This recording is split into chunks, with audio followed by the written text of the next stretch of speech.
morning, everyone. I'm very happy to be here with you today and to take part in this important and interesting conference. My name is Olena Kirichenko, and I work on improving and implementing services that help banks and financial organizations to block fraudsters more effectively and reduce card risks. We do it in Ukrainian association YEMA. We support the growth of cashless payments, secure payments, and we help financial organizations to cooperate against fraudsters. Here is our Facebook page, and please, you are welcome to send us any comments, any questions, even during my talk, just they don't slip your mind. And before I show you the services we provide today, let me take you back 10, 12 years ago. At the time I was working in a customer support team in a bank, and it was a late evening of Friday, and we got a call from furious VIP client. Guess what happened? The money had been just stolen from his card. The personal manager of this client was desperate to understand what happened, and the client, of course, pressed us for answers. Where was his money?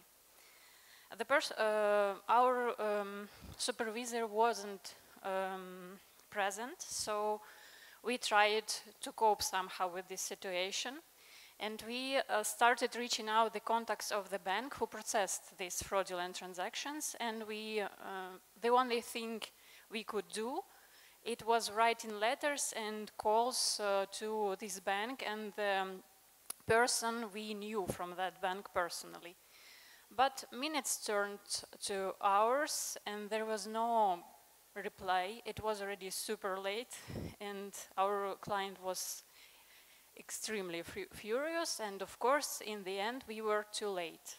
Next morning we got to know that money was spent already by fraudsters, and it was a social engineering case. The customer was forced by fraudsters to tell them his payment details. So, of course, a little later, money was returned to customer account, but of course on the bank cost. Years later, when I moved to anti-fraud team of a bank, I learned from my boss that there was a thing which we needed that late evening, and it's the platform which allows banks and financial organizations to exchange information about fraud and take actions in time.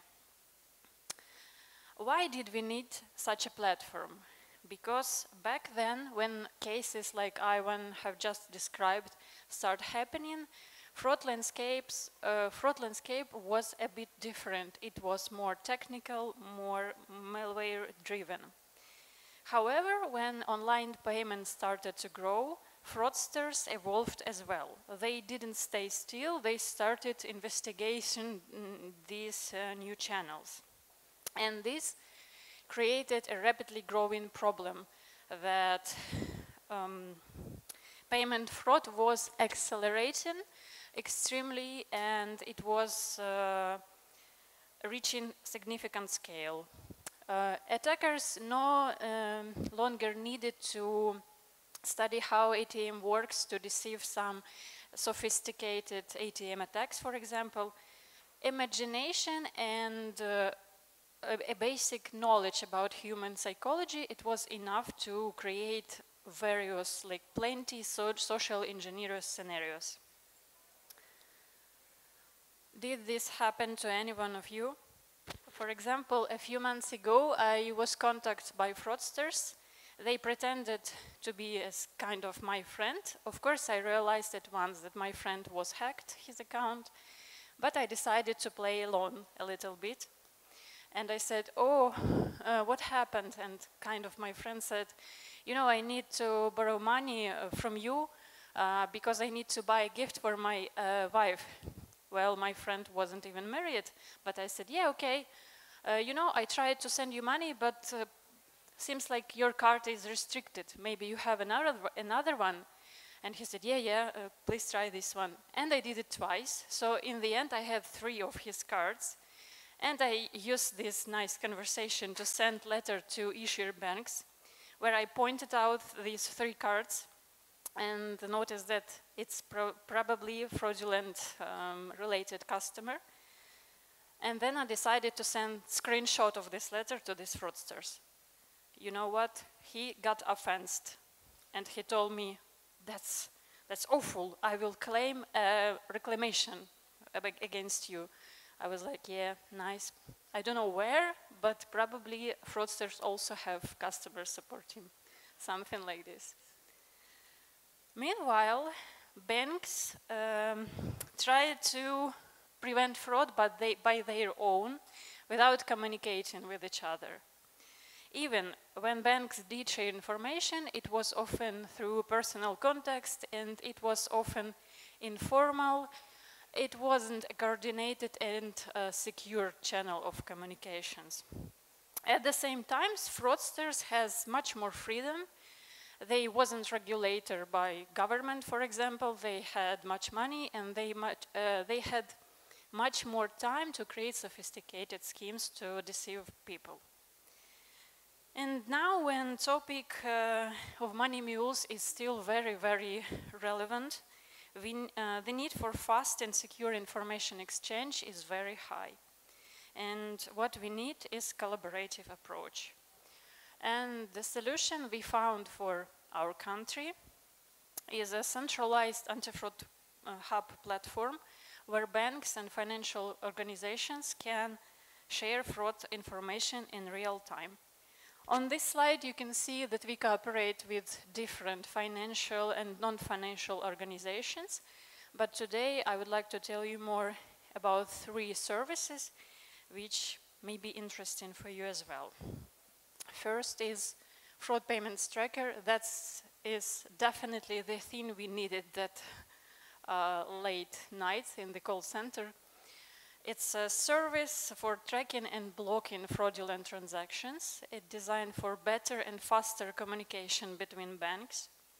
For example, if money is stolen from one account in one bank and transferred to another bank, the receiving bank can be notified immediately, and in this way, bank can respond and check if money are saved, preserved, and can be returned to customer.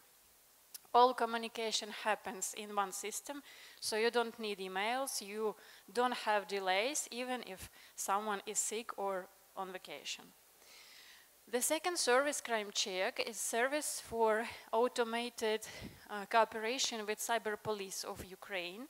So nowadays, our customer can sentence fraud to cyber police, and if it's card or account fraud, and there is a card detail, Crime Check will direct this statement directly to the bank which issued this account or card. And this way, bank can respond and help the cyber police to track funds flow after fraudulent transaction. This service makes fraud investigation much more easier. It takes hours instead of months before. And the third service, it works like karma, because every fraudster who was noticed in fraud payments tracker or Crime Check, they leave their track in incident tracking service. It's like fraud database about people who are related with fraud. And this database is used to accumulate this experience, and then bank can use it like to integrate to their inner system to make making decision process easier. For example, bank can estimate whether client has negative information in this base, for example, during remote onboarding on mobile banking. And let me show some advantages, how Anti-Fraud Hub changed fraud prevention. First, the speed of communication has increased dramatically. In the past, reporting fraud and given reply, it could take hours, days, or maybe weeks. Nowadays, it's less than 5 minutes, or if bank automated this process completely, it takes seconds. Second advantage is the anti-fraud hub changed the way banks work with fraud-related information. Before, each bank worked with his fraudsters in isolation, like without sharing with anyone. Nowadays, it's a big database. It contains more than 100,000 of data of fraudsters, and every member of Anti-Fraud Hub can use it in their work. And some figures from this year. From the beginning of this year, we returned around 38,000 euros to clients' accounts, and the amount which is frozen and still available for return, it's 79,000 euros. And by the way, I want to mention that cross-border refunds are also possible. We have already had this experience in this. It was done by international payment systems, and this experience can definitely be scaled. And everything I have told you today about Anti-Fraud Hub is just the part of what we have in our association, YIMA. We provide educational initiatives. We have so-called YIMA Academy for citizens for improve their financial literacy. We run educational Ukrainian. We represent Ukraine internationally. We cooperate with different international organizations. And for our members, we provide regular events, brainstorming, webinars, conference, working group. And of course, we are active in international cooperation. And talking about international cooperation, I'm very happy to say that MAIB and Victoria Bank are already YIMA members, and nowadays we are in the process of signing agreements with Moldovan Bank. So that means that using Anti-Fraud Hub, Moldovan banks can exchange fraud information faster and more effective. So we are happy to work with everyone who is concerned with fraud prevention. Cross-border fraud is on the rise. We know from our cyber police that Moldovan and Ukrainian fraudsters are often working together. And that means that our cooperation between banks and financial organizations across the borders is very, very high for now.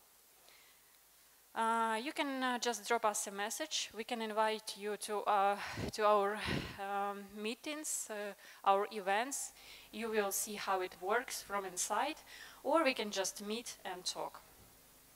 Thank you for your attention. I will be happy to take your questions during coffee break. And as well, me and my colleague Irina, we are here till the end of the day. Feel free to come and talk with us anytime. Thank you very much.